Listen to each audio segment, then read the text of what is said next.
Hello student, SBN college of education की online classes में आपका हार्दिक स्वागत है। हमारा डीएलएड फर्स्ट ईयर की जो बुक चल रही है पर्यावरण अध्ययन शिक्षण,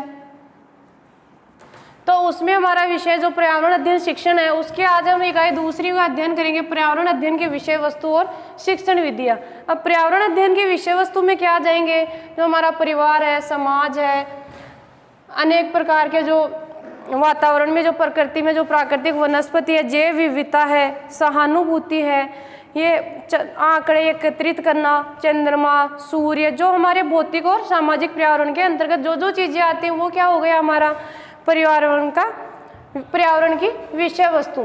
तो पर्यावरण की विषय वस्तु में हम देखते हैं कि पहले तो हम थोड़ा पर्यावरण के बारे में पढ़ते हैं। पर्यावरण का अर्थ क्या हो गया, परिधन आवरण, जिसका चर्चा हम पहले कर चुके हैं। पर्यावरण क्या है, परिधन आवरण। इसका अर्थ हो गया परि का हो गया चारों ओर ढके हुए, आवरण यानी ढके हुए। तो चारों ओर का जो वातावरण हो गया, जो हमारी परिस्थिति, जो प्राकृतिक परिस्थितियों से जो वातावरण जो घेरे हुए है, उसे क्या कहेंगे हम, पर्यावरण। तो व्यक्तित्व के विकास में क्या है, अब व्यक्ति का व्यक्तित्व का विकास कैसे होगा, पर्यावरण द्वारा। व्यक्ति के व्यक्तित्व के विकास में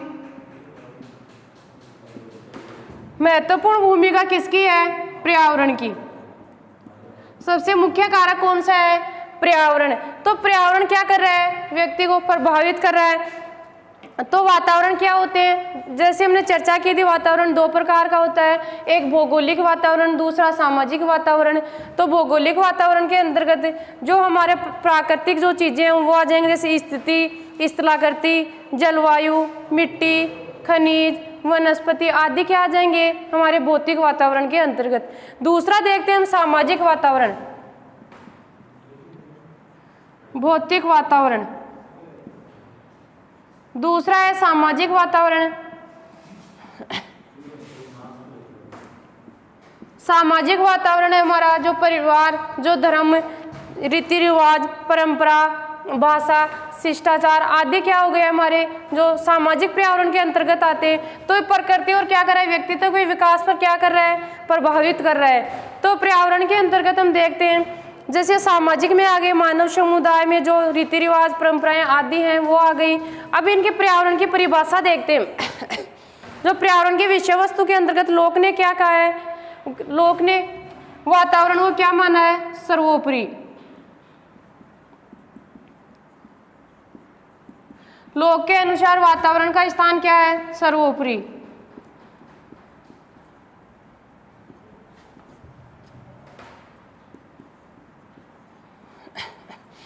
अब लोक ने जो पर्यावरण अध्ययन की विषय वस्तु के बारे में अध्ययन किया, तो उसके अंदर क्या कि इसके अनुसार बालक क्या करता है, जन्म के समय बालक का मस्तिष्क क्या होता है, कोरी स्लेट के समान। लोक ने क्या कहा है कि जन्म के समय क्या होता है बालक का मस्तिष्क, कोरी स्लेट के समान।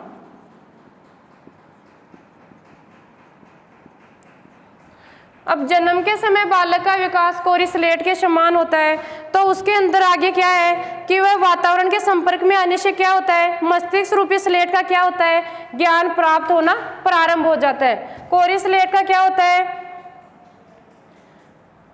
बालक के मस्तिष्क में ज्ञान प्राप्त होना प्रारंभ हो जाता है। तो इससे क्या होता है आगे कि वातावरण के संपर्क में आने से क्या होता है, उसके ज्ञान अंकित, यानी व्यक्ति में क्या होंगे, अनेक भावों का विचार होगा, वह पर्यावरण के में क्या करेगा आगे, उसके जन्म बालक का विकास क्या होगा, मस्तिष्क का वातावरण पर आधारित होगा। तो अच्छा वातावरण मिलेगा तो उसका विकास कैसा होगा, सर्वांगीण विकास अच्छा ही होगा। तो अब आप देखते हैं हम कि पर्यावरण अध्ययन की विषय वस्तु के अंतर्गत क्या क्या चीजें सम्मिलित की गई हैं। उसमें हमारा पहला है परिवार, समाज या आसपास का वातावरण। दूसरा है हमारा परिश्रम यानी मेहनत, हमारी श्रम की गरिमा। उसके अंदर क्या है कि व्यक्ति एक जो परिश्रम करता है वो क्या करता है, अपने एक रोजगारी के लिए अपना कोई धंधा या आर्थिक व्यवसाय पर निर्भर होता है, तो वो भी क्या हो गया, एक प्रकृति पर।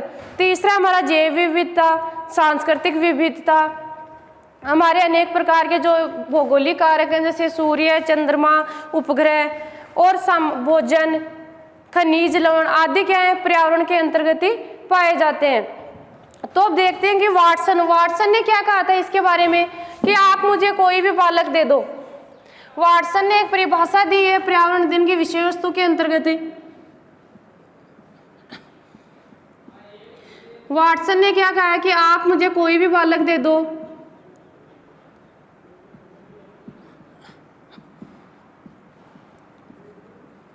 आप मुझे कोई भी बालक दे दो। उससे क्या कहा उसने कि मैं उसे वातावरण के अनुसार क्या कर दूंगा, कुछ भी बना सकता हूँ, डॉक्टर, इंजीनियर, वकील, कलाकार या कुछ भी बना सकता हूँ। तो उसने क्या कहा वाटसन ने कि उसके वातावरण, उसका पर्यावरण का क्या कर रहा है, वातावरण निर्भर कर रहा है व्यक्ति के विकास पर। तो व्यक्तित्व के विकास पर वाटसन ने कहा कि मैं उसके व्यवहार यानी उसे जैसा वातावरण मिलेगा उसी के अकॉर्डिंग मैं क्या कर दूंगा, उसे ढाल दूंगा। कि आप मुझे कोई भी बालक दे दो, उसे मैं डॉक्टर, वकील, कलाकार, व्यापारी जो चाहे बना सकता हूँ। उसे मैं डॉक्टर, वकील, कलाकार, व्यापारी जो कुछ भी बना सकता हूँ।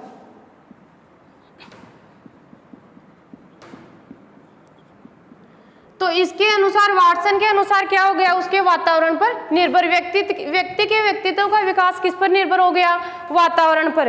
तो आगे देखते हैं हम कि इस प्रकार मनोवैज्ञानिक वंशानुक्रम की उपेक्षा करके क्या कर रहे हैं, वातावरण को। तो इस परिभाषा के आधार पर हम क्या कर रहे हैं कि ये क्या कर रहा है, वंशानुक्रम की उपेक्षा, वंशानुक्रम की उपेक्षा करके वातावरण को क्या माना है, सर्वोपरि।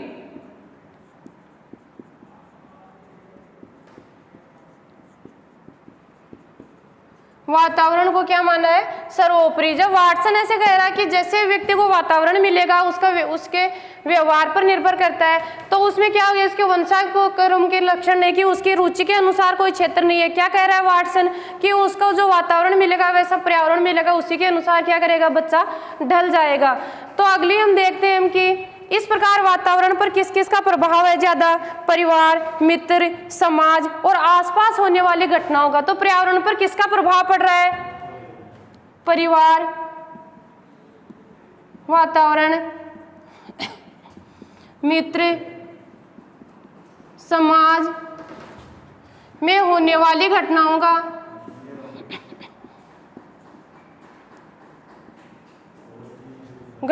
का प्रभाव बालक के विकास पर पड़ता है। तो ये क्या हो गई हमारे पर्यावरण अध्ययन शिक्षण की विषय वस्तु में क्या कहा रहे हैं, परिवार, बालक पर किस किस का प्रभाव ज्यादा पड़ रहा है। सबसे पहले बालक का परिवार, प्रथम पाठशाला क्या होती है, परिवार। तो परिवार में जो कुछ भी सीखेगा वो बच्चे के क्या आएगा, एकदम सीधा समझ में। परिवार, समाज है, आसपास का वातावरण है, मित्र है, समाज में होने वाली घटनाएं, तो उनका प्रभाव क्या कर रहा है, बालक के विकास पर पड़ रहा है। तो ये क्या कर रहे हैं, हमें प्रभावित कर रहे हैं। तो इसके आगे हम देखते हैं कि सबसे पहले हम अध्ययन करते हैं जो हमारी मुख्य विषय वस्तु है। सबसे पहले बालक परिवार में रहता है, अपने माँ पापा, दादा दादी, चाचा चाची इनके संपर्क में आता है। तो सबसे पहले बच्चा किनसे सीखेगा, इन्हीं से सीखेगा। तो पहला है हमारा विषय वस्तु का पहला कारक, वो है हमारा परिवार, मित्र व आसपास का वातावरण।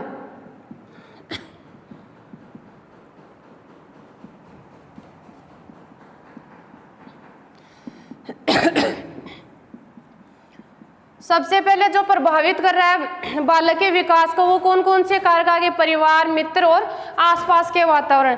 तो इनका महत्व किस प्रकार है बालक के जीवन में, जिस प्रकार मिट्टी में एक बीज होता है, मिट्टी में पड़ा हुआ एक बीज होता है, उस बीज का जब वो मिट्टी में रहता है कोई महत्व नहीं होता, उसका महत्व कब होता है, जब वो अंकुरित होता है। उसी प्रकार बालक जन्म के समय उसका इतना कोई वो अस्तित्व नहीं होता कि जितना कि उसे जब एक दूसरे के साथ विचार विनिमय करेगा, बालक माँ के संपर्क में आएगा, फैमिली मेंबर के संपर्क में आएगा तो उससे क्या होगा, अपने हाव भाव व्यक्त करने लगेगा। हाव भाव व्यक्त करेगा तो एक दूसरे क्या करेंगे, भाषा समझ में आएगी। तो जिस प्रकार एक अंकुरित बीज का क्या होता है, मिट्टी में पड़े हुए पेड़ पौधे के छोटे से बीज से पेड़ पौधे बनने की संभावना ही विद्यमान होती है। पेड़ पौधा बनने की संभावना कब होगी उसमें विद्यमान, जब बीज अंकुरित होगा।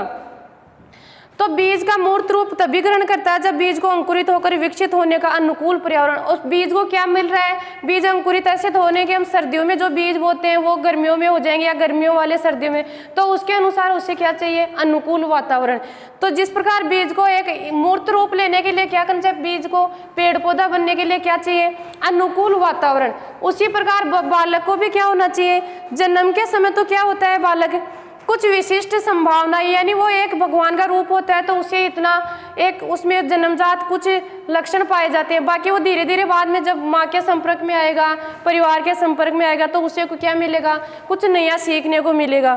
तो जिस प्रकार एक बीज को क्या करना चाहिए, मूर्त रूप ग्रहण करने के लिए क्या करना पड़ता है, एक अंकुरित बीज का रूप एक वातावरण के अनुसार उसे वैसा ही वातावरण मिलना चाहिए। वैसे ही बालक के जन्म के समय क्या होती हैं, कुछ विशिष्ट संभावनाएं लेकर पैदा होता है। तो ये विकास की संभावनाएं तब भी सही दिशा में आकर ग्रहण करती है जब बालक के अनुरूप क्या होगा, उसका भौगोलिक और सामाजिक वातावरण। बालक को क्या मिलेगा, भौगोलिक और सामाजिक वातावरण।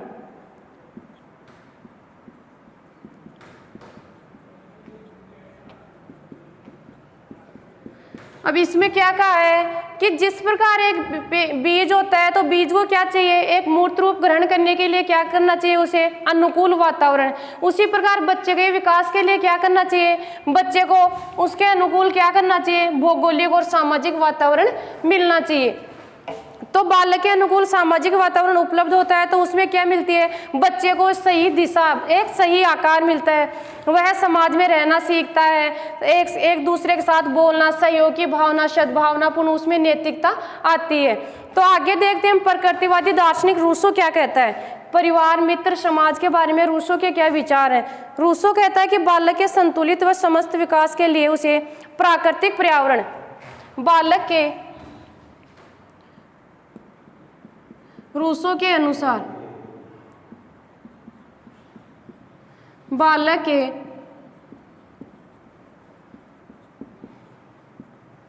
संतुलित विकास के लिए, बालक के संतुलित विकास के लिए उसे प्राकृतिक पर्यावरण उपलब्ध कराना आवश्यक है।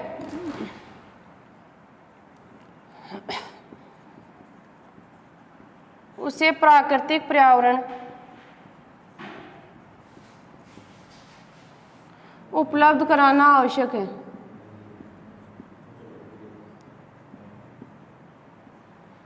तो रूसो क्या कह रहा है, एक परिवार मित्र व आसपास के वातावरण के बारे में कि बालक के संतुलित और समरस यानी समान रस, संतुलित व समरस एक अच्छे वातावरण बच्चे के सर्वांगीण विकास के लिए उसे क्या चाहिए, प्राकृतिक पर्यावरण उपलब्ध कराना चाहिए।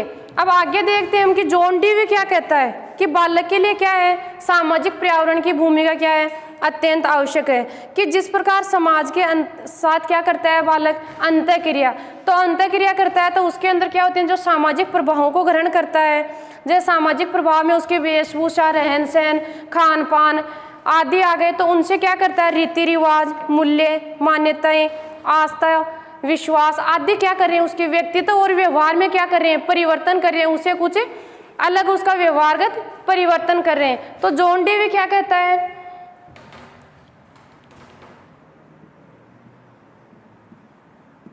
जॉन डीवी के अनुसार बालक के सामाजिक पर्यावरण की भूमिका क्या है, आवश्यक है।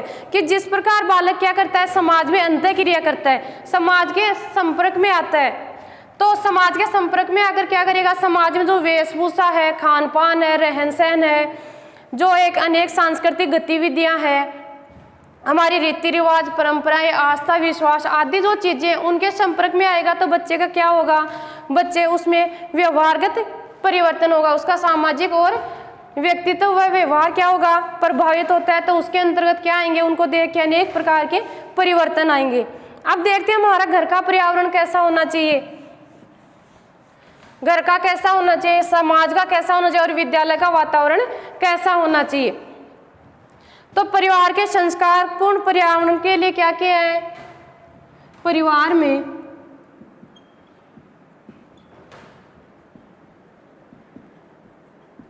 संस्कारपूर्ण पर्यावरण के लिए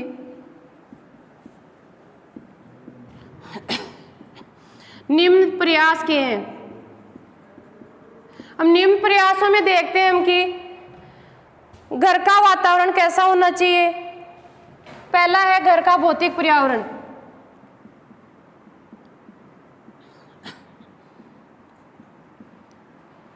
दूसरा है सामाजिक पर्यावरण।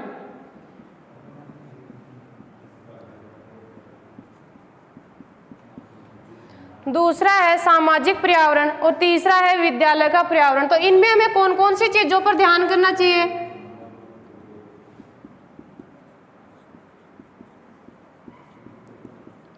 अब घर का भौतिक पर्यावरण में हमें कौन कौन सी चीजों को किस प्रकार जो हमें विकास में प्रभावित करें उनको देखते हैं हम। उनमें है हमारी सफाई, बाल साहित्य, सफाई, बाल साहित्य,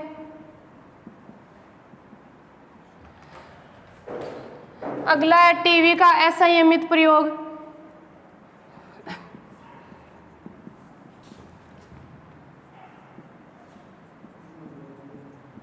टीवी का असंयमित प्रयोग, और अगला है विद्यालय का दिनचर्या।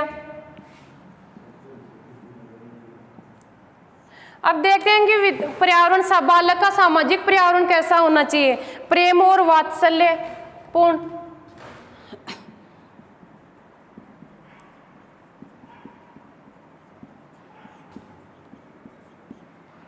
सामाजिक परंपराएं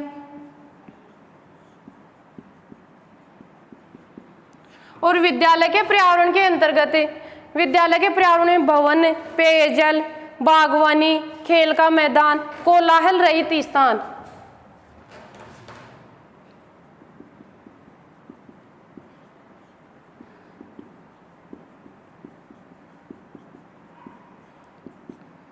कोलाहल रहित स्थान,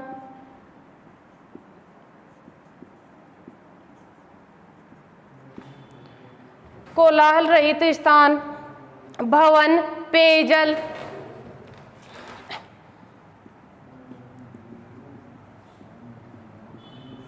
अब देखते हैं कि घर का भौतिक वातावरण कैसा है। जो परिवार के संस्कारपूर्ण पर्यावरण के जो निम्न प्रयास किए गए हैं उनमें देखते हैं हम सफाई। सबसे पहले कि सफाई रहेंगे तो बच्चा स्वस्थ रहेगा, तो स्वस्थ रहेगा उसका विकास भी कैसा होगा? अच्छा होगा। बाल साहित्य, बच्चे को क्या करना चाहिए? छोटी छोटी कहानियों के माध्यम से बच्चे का एक विकास होगा, विकसित होगा दिमाग, उसे कहानी, छोटी छोटी कहानियां सुनाएंगे, दिखाएंगे कुछ जो टीवी में। अब है एक टीवी का असंयमित प्रयोग, वो क्या कर रहा है? बालक के विकास को प्रभावित कर रहा है। एक बच्चा होता है उसे एक सीमित मात्रा में टीवी देखना चाहिए, उसका असंयमित प्रयोग हो रहा है, उसका आवश्यकता से ज़्यादा प्रयोग हो रहा है, तो बच्चा क्या होगा? टीवी में ध्यान रहेगा, पढ़ाई में या आसपास के वातावरण या समाज में कोई किसी प्रकार का ध्यान नहीं रहेगा। उसकी दिनचर्या कैसी होनी चाहिए? उसके खान पान, रहन सहन का बिल्कुल ध्यान रखना चाहिए। सामाजिक पर्यावरण कैसा होना चाहिए? हमारा व्यवहार किसी के साथ प्रेम और वात्सल्यपूर्ण, आपस में सौहार्दपूर्ण भावना, नैतिकता की भावना रहनी चाहिए। जो हमारी सामाजिक परंपरा यानी क्या कर रहा है सामाजिक, हमारे देश में क्या हो रहा है? पाश्चात्य संस्कृति का अधिक प्रभाव पड़ रहा है, तो उसमें क्या है? सामाजिक परंपराओं को भी हमें क्या करना चाहिए? ध्यान में रखना चाहिए। फिर देखते हैं कि बालक के विद्यालय का पर्यावरण कैसा होना चाहिए। बालक के विद्यालय भवन, पानी की व्यवस्था होनी चाहिए, खेल का मैदान होना चाहिए, बागवानी, उसे स्वच्छ वातावरण के लिए बागवानी, और कोलाहल रहित स्थान जहाँ पर शोर शराबा न हो, विद्यालय ऐसी जगह पे स्थापित होना चाहिए। अब विद्यालय का सामाजिक पर्यावरण में क्या जाएंगे? गुरु शिष्य संबंध, शिक्षक का परस्पर व्यवहार, राजनीतिक प्रभाव मुक्त आदि क्या आ जाएंगे? बालक के शिक्षण के उद्देश्यों में। तो ये हो गई हमारे पर्यावरण अध्ययन की विषय वस्तु में हमारा जो परिवार, मित्र और आसपास का वातावरण है। अब अगले अध्याय में हम अध्ययन करेंगे हमारी जो परिवार और समाज की जो भूमिका है उसका बंटवारा कैसे होता है। Thank you.